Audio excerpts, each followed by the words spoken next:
Hola, ¿qué tal, amigos del Heraldo de Jalapa y de Veracruz? Arrancamos esta semana con entrevistas y en esta ocasión pues es un placer recibir en esta mesa de trabajo a la representante legal de Barzón. Ella es Teresa Carvajal, Tere Carvajal, le decimos todos los que ya tenemos ahí mucho tiempo cubriendo esta fuente, y viene a platicarnos de temas muy importantes que tienen que ver con la economía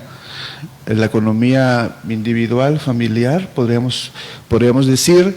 Tere, a nombre de esta casa editorial y a nombre de nuestro director general, el doctor Rubén Pabello Rojas, te agradecemos de verdad que estés con nosotros el día de hoy. Al contrario, muchas gracias, Rafa, por el espacio a este importante medio de comunicación que siempre tiene a todos los jalapeños al tanto de los acontecimientos más importantes, pero sobre todo que tiene como finalidad dar a conocer temas que son desde luego de gran interés y relevancia para los momentos sociales que vivimos. Especialmente con la pandemia por la que estamos pasando y que de verdad que sí nos ha pegado mucho a todos, algunos a nivel de salud y a otros a nivel de economía, y es justamente del tema del que venimos a hablar. Tere, si me lo permites, quisiera preguntarte, porque pues ya muchos te conocemos, pero quizás habrá alguien que esté ahí detrás de la pantalla que no sepa qué es Barzón, cuál es su objetivo, cuál es su finalidad. Quisiera empezar haciéndote estas preguntas, Tere, por favor. Sí, gracias. Bueno, el Barzón es una asociación civil plural, incluyente, democrática, que nació de una crisis. Nuestros postulados son la lucha por la libertad, la dignidad y el patrimonio de las personas y de las familias. El movimiento del Barzón se da justamente en el año de 1994. Tú recordarás toda esta situación económica terrible, ¿no?, que vivía nuestro país cuando la devaluación y cuando las deudas que antes eran pequeñas, por razones de tasas de interés injustas, se convirtieron de la noche a la mañana en impagables, trayendo una serie de situaciones complicadas para todas las familias, las personas, que derivaron básicamente en una tragedia nacional para quienes no estaban preparados para afrontar esta situación, obviamente con todas las implicaciones personales, familiares, psicológicas o emocionales que una deuda implica, como lo podrán saber todos aquellos que han vivido esta problemática. El Barzón en aquellos años inició en el campo, que era este sector vulnerable que tenía las mayores atropellos y atrocidades en materia de cobro de intereses. Con el tiempo fue mutando a la ciudad, a otro tipo de créditos. Después vino la cartera hipotecaria, después cambiaron los conceptos y productos crediticios. La tarjeta de crédito se convirtió en el instrumento crediticio más utilizado y por ende de mayor problema, ¿no? Ahora algunas operaciones, hay mucha diferencia también, ya no solo son los bancos, hay sofoles, hay sofomes, hay cajas de ahorro, se ha ido multiplicando los actores que antes en materia de acreedores eran solamente bancos o agiotistas, ¿no? Entonces el Barzón se ha mantenido durante todos estos años en la lucha constante por la defensa del patrimonio, desde luego actualizándose en temas de lucha social, de activismo, en instancias judiciales. Cuando fue la reforma constitucional en materia de derechos humanos, participamos en foros importantes previo a ello, para que este gran logro que ahora todos vivimos fuera una realidad, ¿no? Poniendo las primeras piedras en el tema de derechos económicos, sociales y culturales. En fin, ha sido una lucha de muchos años, de más de 20 años, que en este momento está más vigente que nunca. Hay personas que pensaban que el Barzón ya no existía. Lo cierto es que se modificaron en parte las relaciones que existían entre acreedores y deudores. Nació también una instancia conciliatoria como lo es la Conducef, tú lo sabes, y ello, bueno, desfogó en parte la problemática que los deudores traían para con sus acreedores. Sin embargo, obviamente no hay facultades jurisdiccionales o de defensa, ya cuando existe algún conflicto o en conceptos como tasas de interés, por ejemplo, sí, de los que la Conducef carece de competencia. En este sentido, el Barzón hacia su interior aglutina a usuarios de servicios financieros, consumidores y desde luego deudores o personas caídas en cartera vencida. Hoy más que nunca el Barzón se encuentra vigente y aquí estamos presentando parte de las acciones que por responsabilidad histórica en estos momentos estamos más que nunca con la ciudadanía. Oye, Tere, hablabas de la crisis del 94. Quiero preguntarte, de acuerdo a tu experiencia y a lo que me imagino has estado observando, ¿hay comparación entre aquella crisis y la crisis que ha generado la pandemia del COVID? Porque hay muchas versiones. Algunos dicen que México registra pérdidas económicas históricas, etcétera, pero hay quienes dicen, sobre todo quienes encabezan los gobiernos, que la cosa no va tan mal. ¿Tú cómo ves el asunto? ¿Cómo crees que estamos? Respondiendo a la primera parte, me gustaría hacer una diferencia.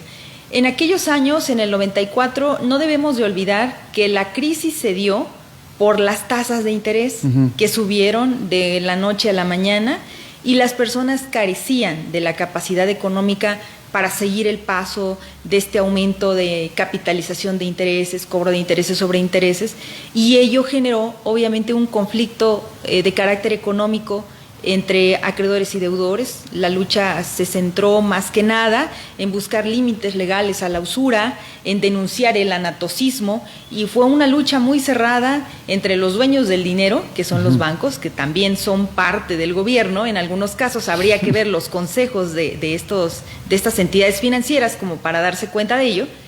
Y la de ahora es una crisis que obedece a factores diferentes, como son resultado de una pandemia, confinamiento o pérdida de la movilidad y falta e insuficiencia de apoyos gubernamentales para que las personas puedan no perder su empleo, no perder sus ingresos, y esto es lo que hace la diferencia de una crisis con otra. En esta ocasión es más generalizada.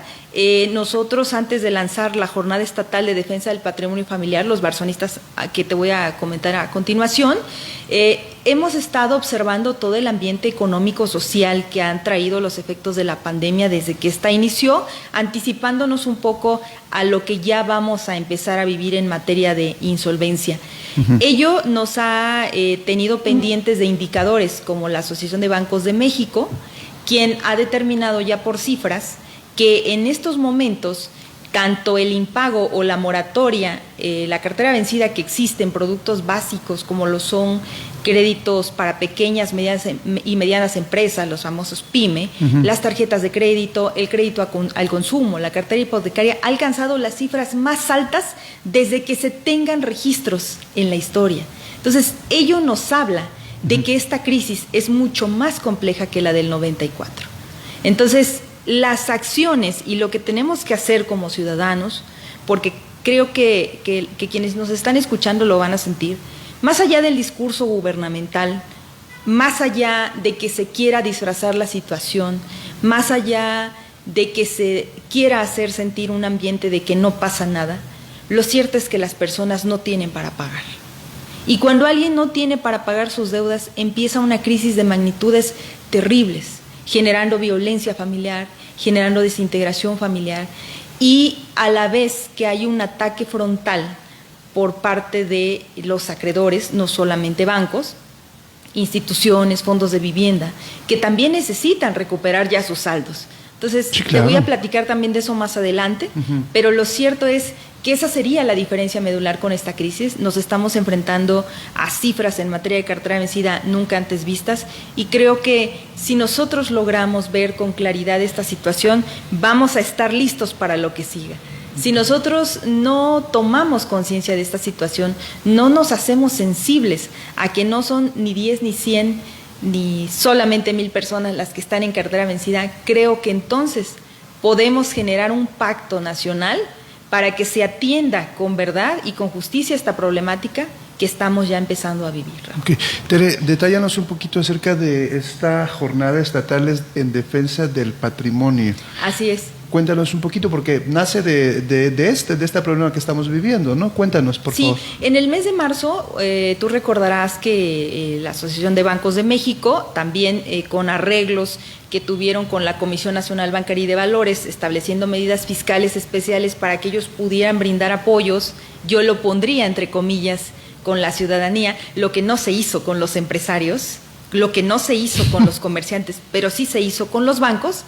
Ellos, para efectos de que sus cifras de cartera vencida no se dispararan en esos momentos, generaron programas especiales con la finalidad de diferir los pagos que las personas tendrían o deberían de hacer de manera mensual. Los bancos que participaron, que son los que están agremiados a la Asociación de Bancos de México, que además son los más representativos, sí, establecieron cada uno por su parte una metodología, tanto para el registro y el acceso a estos programas, como para el tipo de producto: crédito hipotecario, crédito automotriz, personal, nómina y tarjeta de crédito. Cada producto y cada banco tuvo una regulación diferente. Sin embargo, el denominador común fue que se les iban a dar 4 meses y que al cabo de esos meses se tendría el deudor que volver a reincorporar a sus pagos.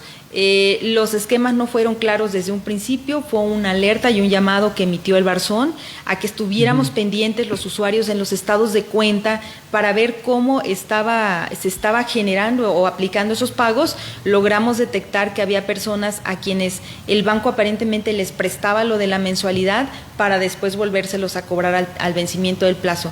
Este ambiente económico… O sea, el doble tenía prácticamente que… aparecía en algunos estados de cuenta que nos hicieron llegar, que decía el pago de este mes es de 1,000 pesos, su pago, y aparecía como un abono que el banco te hacía, como que te prestaba lo del pago para volverlo a reembolsar, obviamente, al fin de este plazo, ¿no? Eso fue algo no público, no conocido, y desde luego parte también de la inexperiencia que tenemos como usuarios de servicios financieros, de no revisar un estado de cuenta y de saber que el banco te va a dar una tregua de 4 meses y esperarte a que concluya para ver qué va a suceder. Sin embargo… ¿Pero ahí fue solamente unos bancos o fue generalizado? No, fue solamente algunos quienes nos hicieron llegar ese ejemplo, y bueno, en materia de créditos hipotecarios había particularidades como actualización de seguros, etcétera, ¿no? Es un tema amplio. Pero de aquí a 4 meses, marzo, abril, mayo, junio, julio, en julio definitivamente esto iba a concluir. ¿Y qué iba a pasar?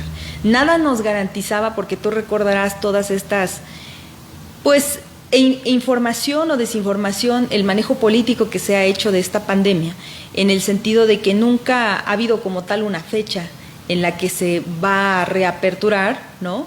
O bien… tampoco ha habido un programa concreto en serio de querer ayudar a los empresarios. Más bien esto se tornó en un tema, y ya no lo llamemos empresarios, a los comerciantes, a los prestadores de servicios. El sector servicios quedó muy afectado, ¿no? Con el cierre de los restaurantes, etcétera. En fin, llegamos a la conclusión de que en 4 meses no íbamos a estar listos para pagar. Es decir, la intención del banco fue correcta en haber generado este aplazamiento de la deuda, pero finalmente es aplazar un problema. Cuando llega el vencimiento de este plazo, nos damos cuenta que estábamos peor que cuando empezamos, porque en marzo todavía tendríamos algún ahorro, alguna previsión, etcétera. Pero ¿qué sucedía con aquellas personas que después de 4 meses se acabaron los ahorros de sus familiares, se acabaron lo que tenían que empeñar? Se quedaron sin trabajo, perdieron su fuente de empleo, no recuperaron su capacidad de pago, definitivamente estaban en una incapacidad, en una insolvencia clara para poder pagar, ¿no? Entonces, así, entre este tipo de indicadores y que desde que todo esto inició, el Barzón, a puerta cerrada, pero a líneas abiertas y a través de nuestras redes sociales y páginas, empezamos a estar aún más cerca de lo que siempre hemos estado de la ciudadanía. Algunas instituciones tardaron mucho en reaccionar, y una de las primeras que lo hizo, bueno, fue la Conducef, también hay que señalarlo. Ellos implementaron su portal de queja en línea, tenían muy pocos supuestos para que la gente pudiera quejarse, por ejemplo, algún cargo no reconocido, con la barrera además tecnológica, ¿no? Sí. Para los adultos mayores, para quienes no están acostumbrados a esto. Oye, Tere, a ver, permíteme que te interrumpa, porque me queda una duda con respecto de lo que dices. ¿Sí hubo buena intención de los bancos? Porque finalmente ellos no tienen que perder, o soy muy mal pensado. O sea, es decir, ellos, digamos, instalan este programa para que se aplace el pago 4 meses y a partir de ahí ya… Pero que no generó ningún tipo de interés mayor, alguna afectación económica o sí fue buena la intención, sí la intención era apoyar realmente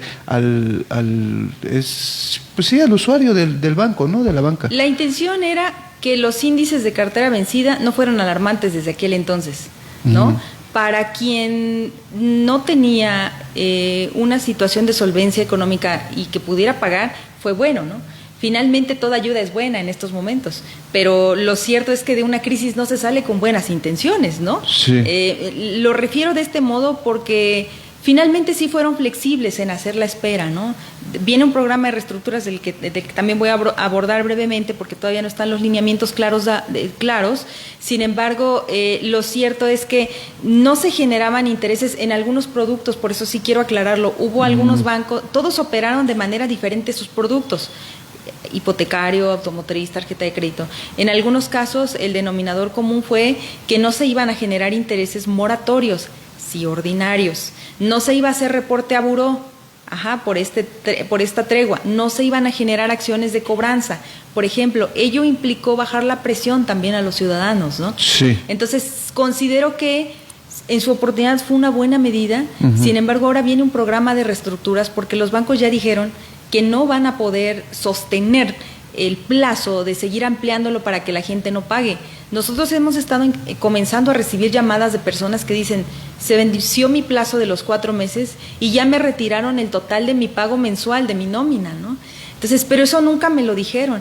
Ya las quejas se empiezan a hacer en ese sentido, ¿no? Eso es algo que los bancos no dijeron en la mayoría de los casos, ¿no? O sea, que se cobraron a la mala, digamos. Sí, el caso que te comento, bueno, nos llegó a través igual de un correo electrónico, lo vamos a documentar, vamos a entrevistarnos con el interesado para conocer su documentación, etcétera, porque él no puede estar con 0 pesos, pues, ¿no? No, claro. Él no tiene la capacidad de subsistir, ni él ni su familia, si el banco hace esto, pues. Sí, ¿no? Por eso se integró al programa, porque no tenía para pagarme. Desde luego, ¿no? La situación es que ahora, bueno, la situación es más complicada, uh-huh. Y el programa de reestructuras que viene precisamente va enfocado a eso, uh-huh. A que las personas ya no se les va a conceder más plazo, tienen que empezar a pagar, y yo quisiera que quedara claro que una reestructura es un nuevo crédito.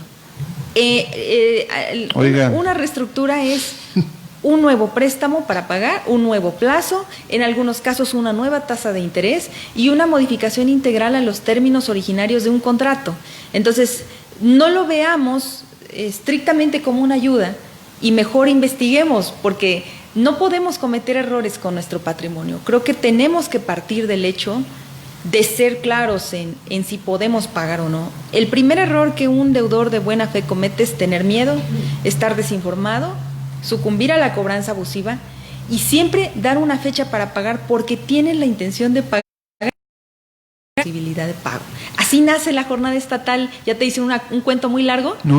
Pero así nace la jornada estatal para la defensa del patrimonio familiar, en la cual reforzamos nuestros canales de comunicación externa para que las personas que tengan cualquier tipo de duda se acerquen a nosotros, podamos revisar documentos.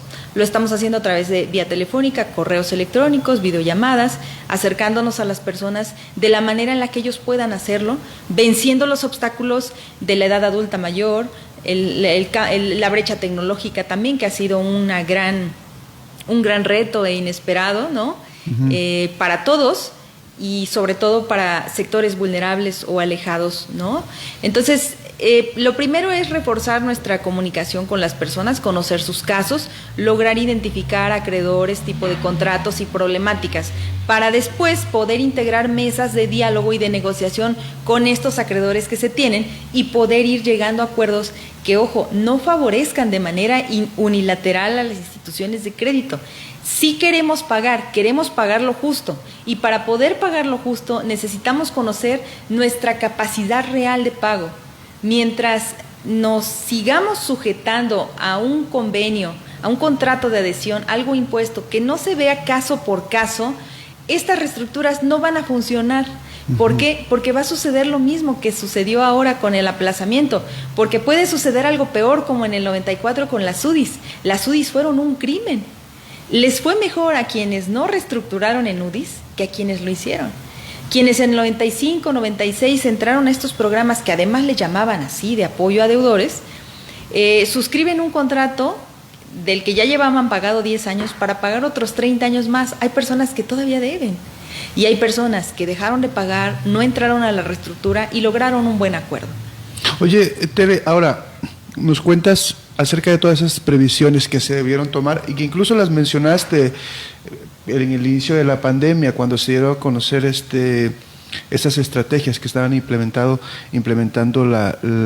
los bancos, fijarse bien, como decimos vulgarmente, en las letras chiquitas, etcétera, ¿no? Fuiste muy atinada en advertir en ese entonces todos estos contras que pudieran generarse. Ahora, la pregunta es, hay algunos que no tomaron en cuenta estas previsiones. ¿Qué van a hacer si no pueden pagar? ¿Cuál es su futuro? ¿Cuáles son las opciones que tienen ellos? Pues digamos, porque tienen la intención, como tú dices, como dice tu columna, ¿no? ¿Cómo se llama tu columna? Debo, no niego, pago lo justo. Debo, no niego, pago lo justo. Entonces, a ver, cuéntanos cuáles son las... Pero es básicamente debo, no niego, pago no tengo. Esa es realmente la situación que muchos tienen. ¿No? Bueno, mira, lo primero que nos interesa a nosotros es conocer justo lo que dices. Necesitamos analizar los casos particulares que cada quien presente, analizar los créditos. Hay créditos que sí tienen garantía, me refiero a quien pidió un préstamo para comprar su casa y le vino la pandemia, ¿no? Quien pidió un préstamo para estrenar un auto y le vino la pandemia. Los supuestos son diferentes, si hay avales, si no hay avales, si hay pagarés firmados de por medio. Vino algo muy favorable, entre comillas, que fue una tregua judicial natural con el paro de labores jurisdiccionales. Sin embargo, tanto en el ámbito local como en el federal han reanudado ya sus labores y ello va a implicar una ola de desalojos, remates, juicios mercantiles para la que tenemos que estar preparados. Por ello, el Barzón ha lanzado esta jornada de defensa del patrimonio familiar. Quiero decirte que esta es la primera iniciativa a nivel nacional que ha tenido como finalidad organizar a las personas que están viviendo esta problemática. Porque los bancos se organizan, los acreedores se organizan, los empresarios se organizan. Pero ¿qué pasa con los ciudadanos que estamos en insolvencia? No podemos estar esperando solamente que llegue alguien que nos ofrezca un traje a la medida, porque además los acreedores son muy buenos para la mercadotecnia. Sí, claro. ¿No? Ajá. Nos piden acercarnos al banco. Sí vamos a hacerlo en su oportunidad, pero vamos a analizar qué es lo que nos están ofreciendo y vamos a decidir lo que sea mejor para todos. Oye, Tere, hablando precisamente de esto, ¿la gente que nos está viendo puede acudir al Barzón? ¿Hay algún costo por la asesoría que ustedes puedan ofrecer? Si tiene problemas, ¿cómo es ahí el procedimiento para acercarse a la gente que tiene problemas? Las personas nos pueden contactar en el www.elbarzonrc.org.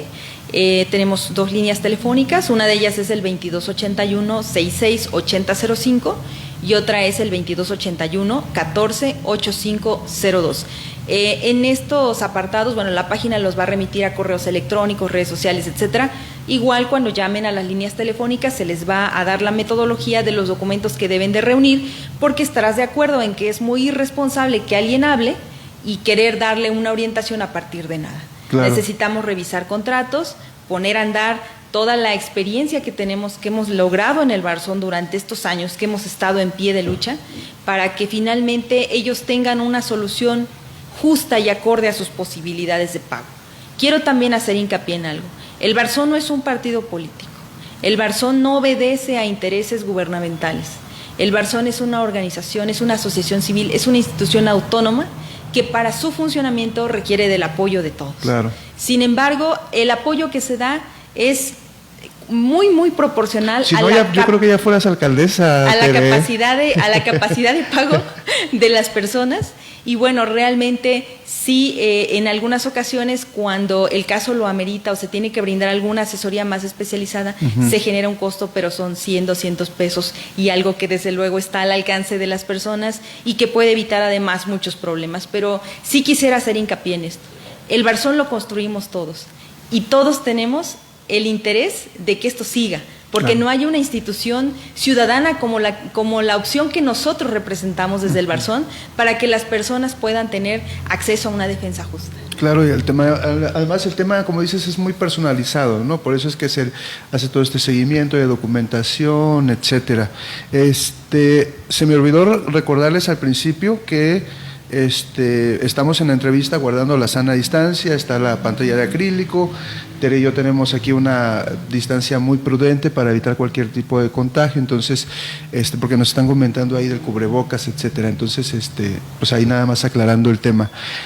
Tere, con la jornada, ¿qué nos queda? ¿Queda algún detalle pendiente? ¿Cuándo? ¿Cómo inicia? Explícanos un poquito más. Arrancó el 27 de agosto. Uh-huh.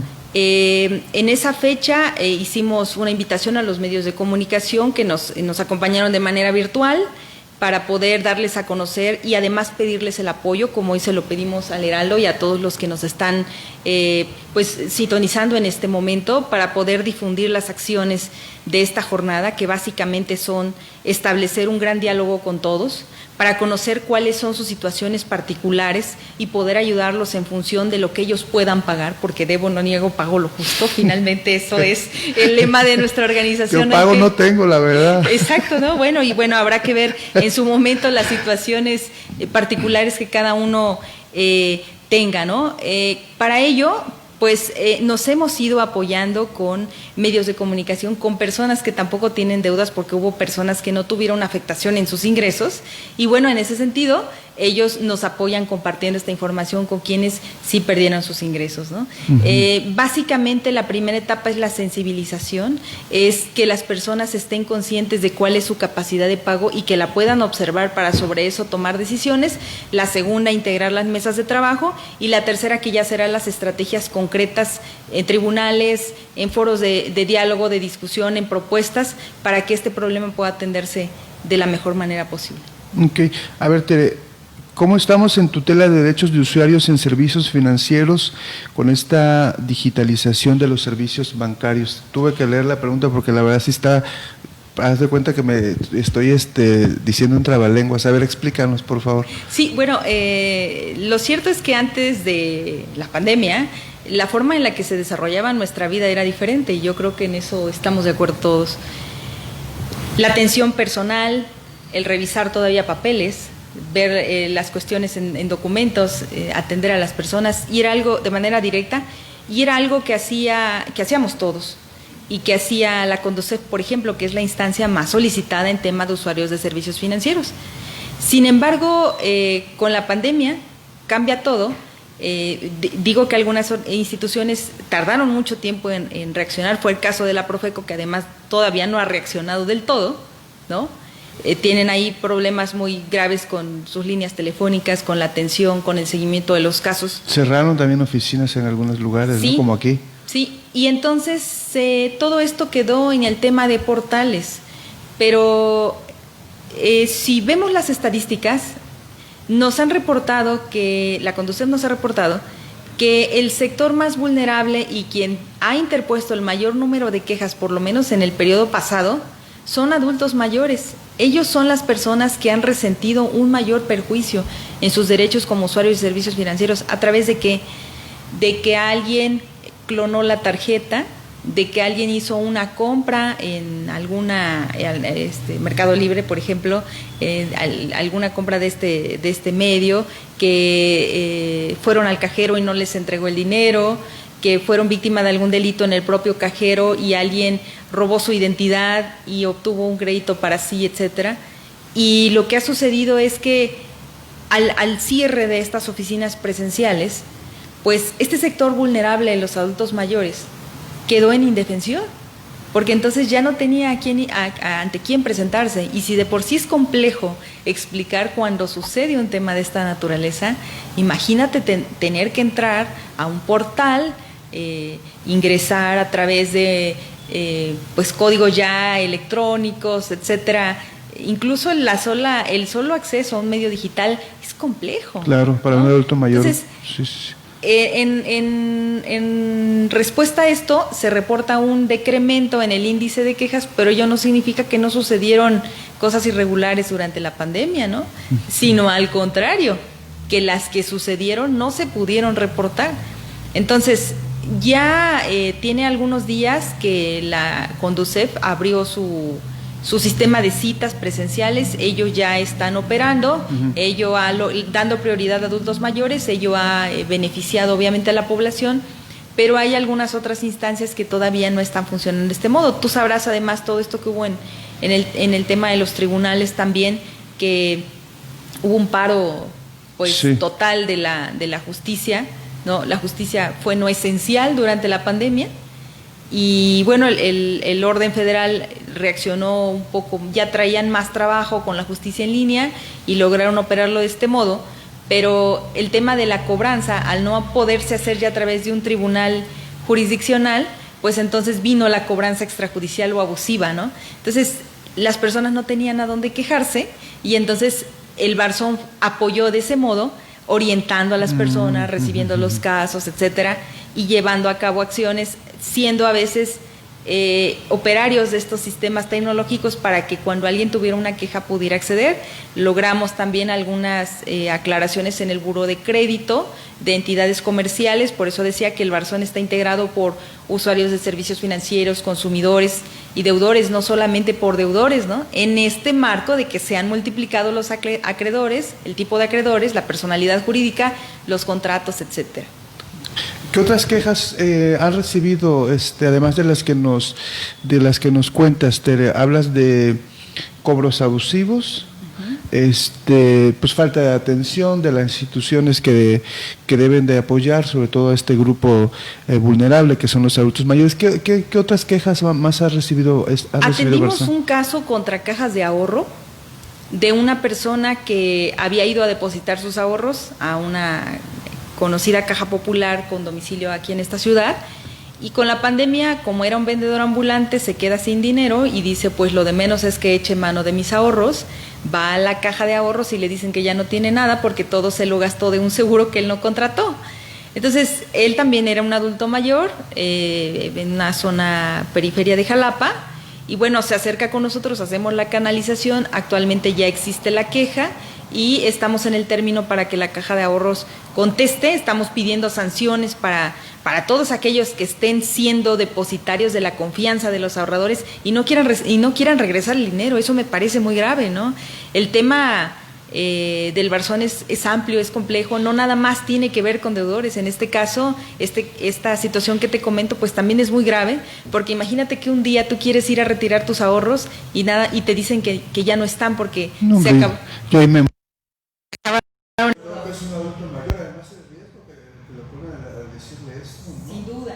Entonces dimos atención urgente. Otro caso, una profesora de Las Vigas, también una adulta mayor, deposita una cantidad fuerte de dinero a una financiera que se ofrecía a solicitarle, a otorgarle un crédito, y resulta que cuando revisamos la documentación, porque ella le empezó a inquietar que no le daban el préstamo, y era un préstamo express, sin aval, de estos que anuncian sin aval, sin garantías, sin requisitos. Esto es que él estaba haciendo uso de logotipos oficiales de la Asociación de Bancos de México para prometer préstamos. Entonces hacemos un exhorto a Niño de Rivera, que es el presidente de la Asociación de Bancos de México, y realmente con mucha apertura, con mucha empatía respecto a este caso que está sucediendo. La respuesta fue un comunicado en un medio de circulación impreso aquí en Jalapa, en esta ciudad, y bueno, de circulación en todo el estado también, en donde aclaraba y además advertía a las personas que ellos no representaban un gremio, son una asociación civil al fin de cuentas, pero no pueden gestionar, tramitar, ni garantizar, ni mucho menos recibir dinero. Entonces, el caso ya se integró, esto es competencia de la Profeco, también ya lo tenemos canalizado, estamos ahí en espera también de los términos para poder tener una respuesta, de todo les vamos a ir informando, pero lo bueno del caso es este gran diálogo que ha generado el Barzón. Comentando con algunas personas, lo decían de este modo, ni siquiera en el 94 se logró un eco en esa magnitud, ¿no? Eso quiere decir que la gente le crea al Barzón, porque el Barzón no miente, porque el Barzón dice la verdad y porque realmente está ayudando a las personas. Entonces, la Asociación de Bancos de México nos responde de este modo, se compromete a dar seguimiento al tema, seguramente ellos interpondrán también las acciones legales que sus abogados les determinen así para proceder en contra de esta empresa que hizo uso de su papelería. De nuestra parte también estamos en apoyo a la persona afectada, emprendiendo las acciones legales que en primera instancia competen, y en su oportunidad, bueno, se va a dar seguimiento para, primera, pues que recupere su dinero, y segunda, el caso sirvió de muestra o de ejemplo para todos aquellos que están con esta necesidad económica, tengan cuidado al momento de pues hacerle caso a alguna casa de préstamo que te diga que te va a dar dinero rápido, sin aval, sin garantía. Muchas veces este tipo de adelanto de mensualidades, quizá hayas escuchado, les piden 6 mensualidades de un crédito que todavía no les dan, como un sistema de autofinanciamiento, de subasta, para al cabo de las 6, 9 mensualidades darles el dinero, y ya cuando van a terminar les dicen que no pasaron el estudio socioeconómico, o que requieren una garantía, o que requieren un aval, y que bueno, finalmente son estafas. Entonces la regla de oro que dábamos para que a la gente no le suceda esto es que todo mundo puede prestar dinero con arreglo a las leyes, desde luego, pero nadie puede pedir dinero a cambio de un préstamo. Nadie debe de pedir dinero antes de otorgar un préstamo. Entonces, si alguien te pide dinero antes de darte un préstamo, sin duda se trata de un fraude. Claro. Oye, Tere, entonces decías al principio, los adultos mayores, digamos, han sido el grupo más vulnerable, precisamente por la confianza a lo mejor que ellos tienen, o por la necesidad. ¿Quiénes más han resultado afectados, defraudados? ¿Qué otro grupo?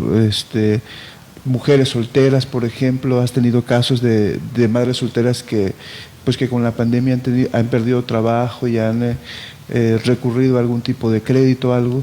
¿Qué casos más? No lo especificaría como solteras, no tengo ese dato, pero es verdad, las mujeres nos hemos hecho muy responsables de la economía familiar, y siempre se trata de contribuir no solo pues con la atención del hogar, de los hijos, labores domésticas, sino siempre se busca la implementación de un ingreso extra de un negocio, y para ello se piden créditos que muchas veces son grupales, que como nos han dado problemas, no es de ahora, es de hace muchos años. Las personas se reúnen 5 mujeres para solicitar un crédito, y una de ellas o todas firman un pagaré que ampara la deuda de todas, alguien deja de pagar y se da una situación. Esto pareciera un poco más del tema de educación financiera, que también te lo quiero comentar, porque siempre que se comete un error en el uso de créditos, siempre que alguien por alguna razón deja de pagar, siempre que por alguna razón alguien se ve en complicaciones para continuar en el cumplimiento total de sus créditos, la sociedad los señala y les dice: es que pediste lo que no podías pagar, es que por querer tener esto lo hiciste, es que ¿en dónde está el dinero?, ¿no?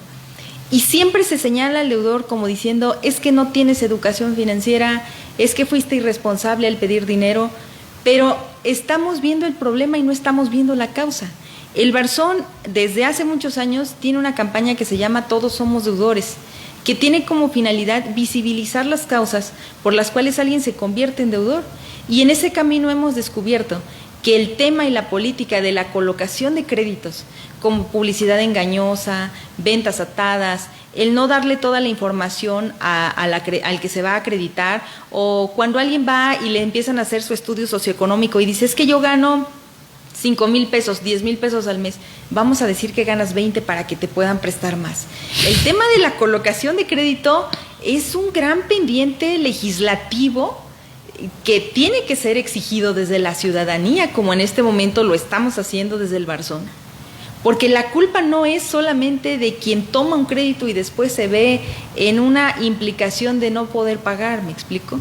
Si alguien coloca un crédito de esta manera tan agresiva, tan masiva, sin considerar la capacidad de pago, ahí tenemos el tema último, de los descuentos que se vienen haciendo a los pensionados y jubilados del IPE. Se les está descontando cerca del 40% de su sueldo. Se les está orillando a que ellos tengan que pedir préstamos por otro lado.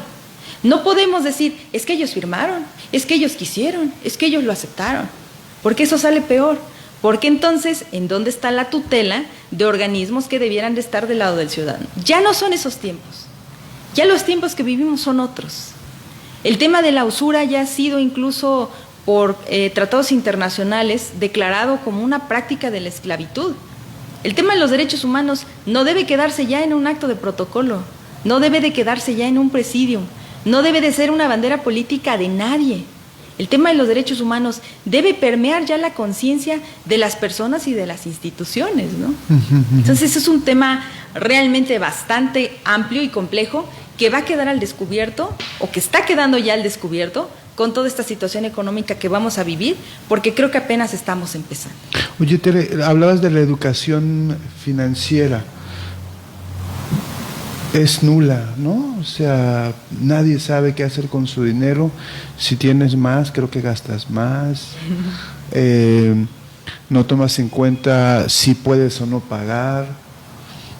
¿A quién le corresponde educarnos financieramente? Pero es un tema personal, obviamente, ¿sí? ¿No? Pero ¿cómo podemos hacer para evitar todo este tipo de prospectos? Siendo mal pensados, creo que le conviene al que precisamente no le conviene que estemos educados en educación, en temas de finanzas personales. Y lo vemos con los legisladores. Hace un par de meses leía yo un proyecto incluso a nivel local.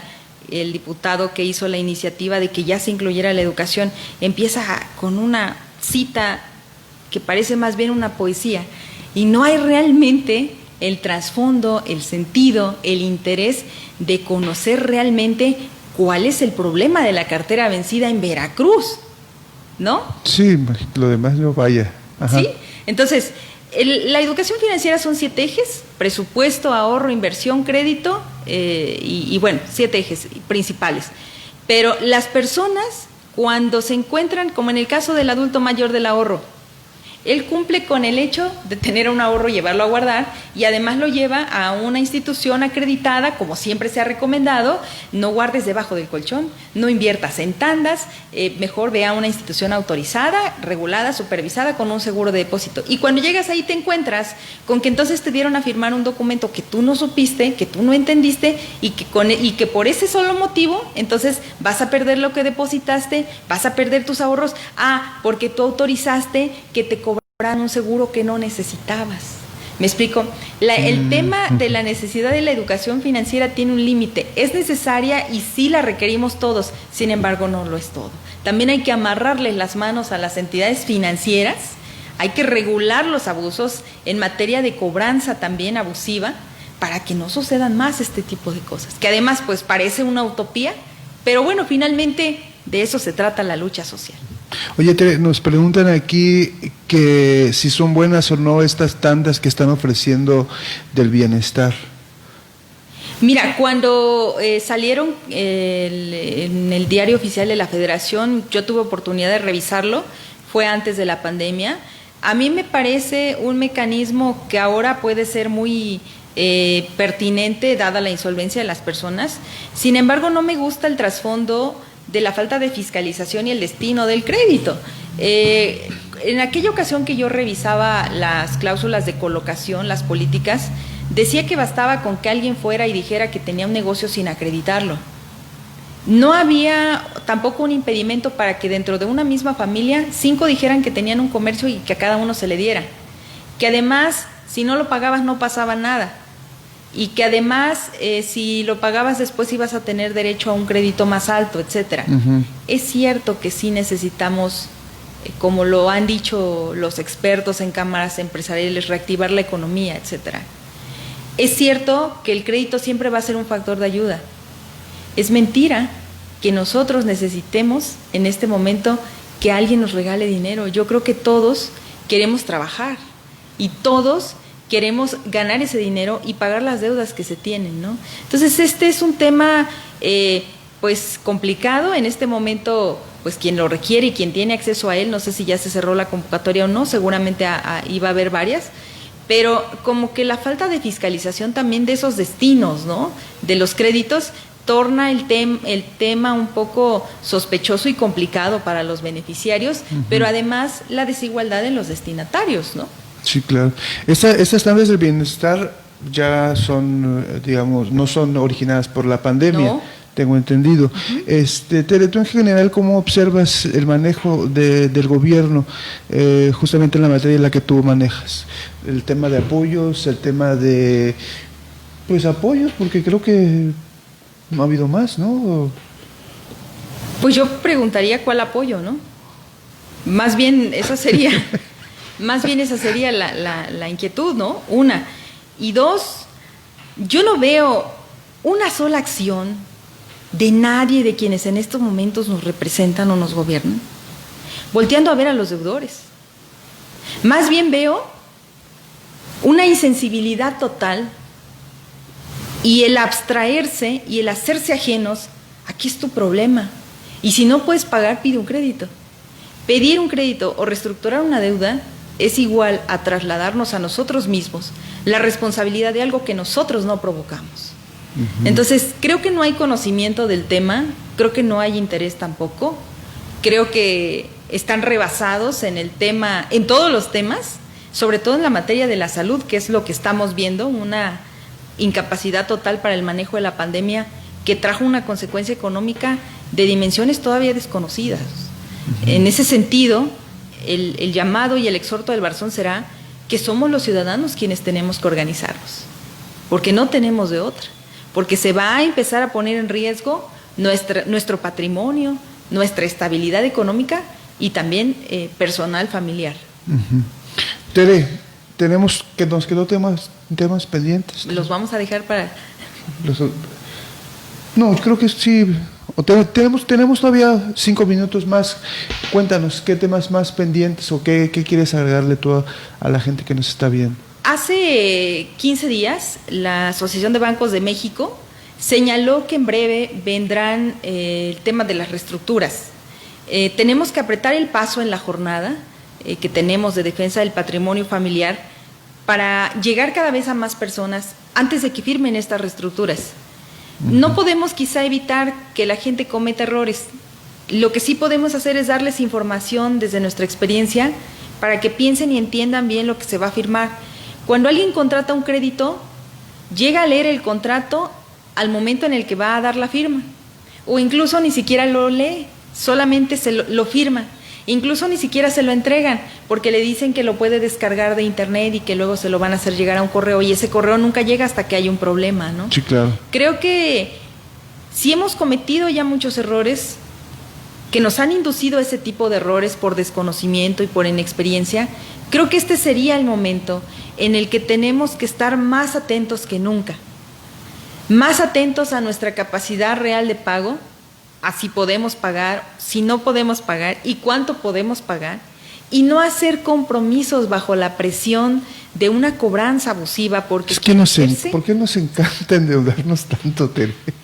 Pues yo no creo que nos encante, ¿no? Yo sí o tenemos la opción y... Yo creo que hay una falla muy grave en el rubro exacto del tema de la colocación masiva de los créditos. Vas a una plaza comercial y casi te ponen la tarjeta de crédito en el bolsillo, ¿no? Vas al lugar que vayas y siempre va a haber una oferta de crédito, de contratar más productos, etcétera. Las líneas de crédito no se ajustan tampoco a la capacidad de pago. Hay también una falta de previsión en el futuro, en qué vamos a hacer, en que hoy tengo trabajo y de aquí a medio año, ¿qué va a suceder? El tema de la pandemia era algo que nadie lo esperaba, que nos trajo una gran lección a todos, ¿no? A base de errores muy grandes, pues. Sí, claro. Pero el tema que más tiene en este momento al Barzón ocupado es el tema de las reestructuras. Antes de reestructurar un crédito hay que estar seguros que no vamos a perder los 5 años que ya se pagaron a tu vivienda, que no vas a perder los 2 o 3 años que ya pagaste por tu vehículo. Tuvimos un caso en el Barzón que todavía estamos atendiendo. Un matrimonio en Orizaba tenía una serie de tarjetas de crédito, y te estoy hablando de hace 10 años, cuando los bancos empezaron con esta publicidad en las ventanillas de te compramos la deuda. A ellos les hacen la oferta o el ofrecimiento de un crédito para poder pagar esas 5 tarjetas de crédito que tenían. Entonces ellos, para ya no sentir la presión de los despachos de cobranza, aceptan que el banco les dé un crédito a cambio de la hipoteca de su casa. Cuando sabemos que el tema de las tarjetas de crédito, por la naturaleza del producto crediticio que es, pues evidentemente no es un crédito que vaya a tener conflictos o que en el pasado tuviera conflictos que derivaran en un tribunal, más bien que por el transcurso natural del tiempo, en algún momento y a la capacidad de pago y cumplimiento de las personas, se iba a obtener un descuento. Sin embargo, ellos hipotecaron su casa, pagaron parte de la deuda y hoy tienen un juicio especial hipotecario en un tribunal que todavía no se ha resuelto, en donde el banco está pidiendo ya cobrarse a través del remate de la hipoteca de ese bien. Esto sucedió porque ellos fueron víctimas de cobranza abusiva, de inexperiencia, de desconocimiento y de desesperación por querer resolver su deuda. Eso no nos tiene que pasar. No tenemos que caer en ese engaño, ¿no?, de que vamos a ir a la cárcel si no podemos pagar, de que nos van a desalojar de un día para otro. Hay un proceso que debe de seguirse, en el cual tiene uno que defenderse en todas las instancias legales. Y creo que eso es algo que quisiera que hoy nos quedara claro. Todos tenemos derecho a una defensa, sobre todo si estas causas que hoy hacen que tengamos incapacidad de pago son ajenas y en algún momento tendrán que ser observadas por algún tribunal. No nos precipitemos en hacer acuerdos que no estamos seguros que vamos a poder pagar, porque entonces va a salir peor. Oye, Tere, ya para acabar, ¿das capacitación sobre, por ejemplo, estos temas? Sí, en el tema de las asambleas del Barzón, nosotros tenemos juntas todos los viernes, teníamos juntas todos los viernes, y los temas que se dan son de educación financiera. En algunas ocasiones abríamos estos temas cuando eran ya de interés general y no se trataban asuntos privados de nuestros asociados, a todas aquellas personas. En su momento hablamos de despachos de cobranza, de cajas de ahorro, etcétera, y lo vamos a retomar. Actualmente estamos cada 8 días con la conferencia, que es a través de nuestras redes sociales. Esto ha ayudado mucho también a despertar en esos temas. Sí. Y bueno, poco a poco vamos a ir implementando también de esta manera más estrategias de difusión de nuestra información. Perfecto.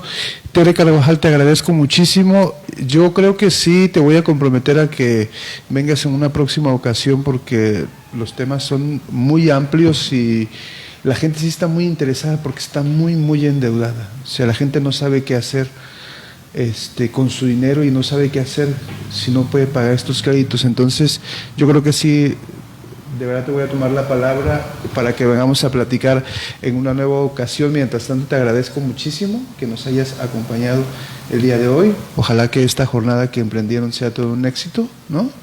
Y que pues sigas ayudando a la gente a salir de estas drogas tan... Bueno, que la llamamos. Al contrario, gracias al Heraldo, gracias a ti, Rafa, por el espacio, y a ustedes por estar interesados en estos temas que al final de cuentas pues son temas de todos, ¿no? Te agradezco mucho. Ustedes quédense con nosotros porque sigue entrevista con el dirigente estatal de Movimiento Ciudadano. En un momento nos vemos.